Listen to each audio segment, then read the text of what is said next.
Salam dostlar, mən İntizam və İntizon kanalına xoş gəlmisiniz. Bugün sizə zəif komitələrdə performansı necə artırmaq olar, FPS-i necə qaldırmaq olar onu göstərəcəyim. Bu metodları etdikdən sonra oyunlar və proqramlar daha sürətli işləyə bilər. Birinci yol: LoveSpecs proqramı ilə optimizasiya. LoveSpecs adlı kiçik bir proqram var. Bu proqram komitənizdə arxa planda işləyir, amma ehtiyac olmayan prosesləri müvəqqəti olaraq dayandırır. Beləliklə, RAM və CPU daha az yüklənir. Oyuna girərkən LoveSpecs-i işə salırsınız və o fon proseslərini dayandırır. Oyun bitəndən sonra isə hər şey əvvəlki halına qaytarır. Çox sadə və faydalıdır.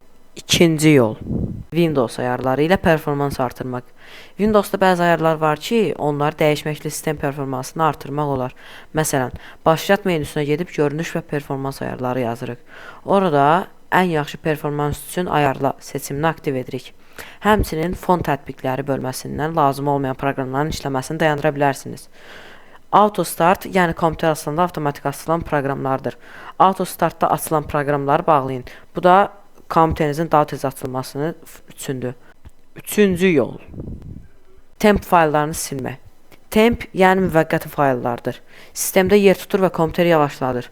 Onları silmək üçün klaviaturanızın üstündən Windows və R tuşlarını eyni anda basırsınız. Açılan pəncərədə faiz, temp faiz işarəsini yazırsınız və enterə basırıq.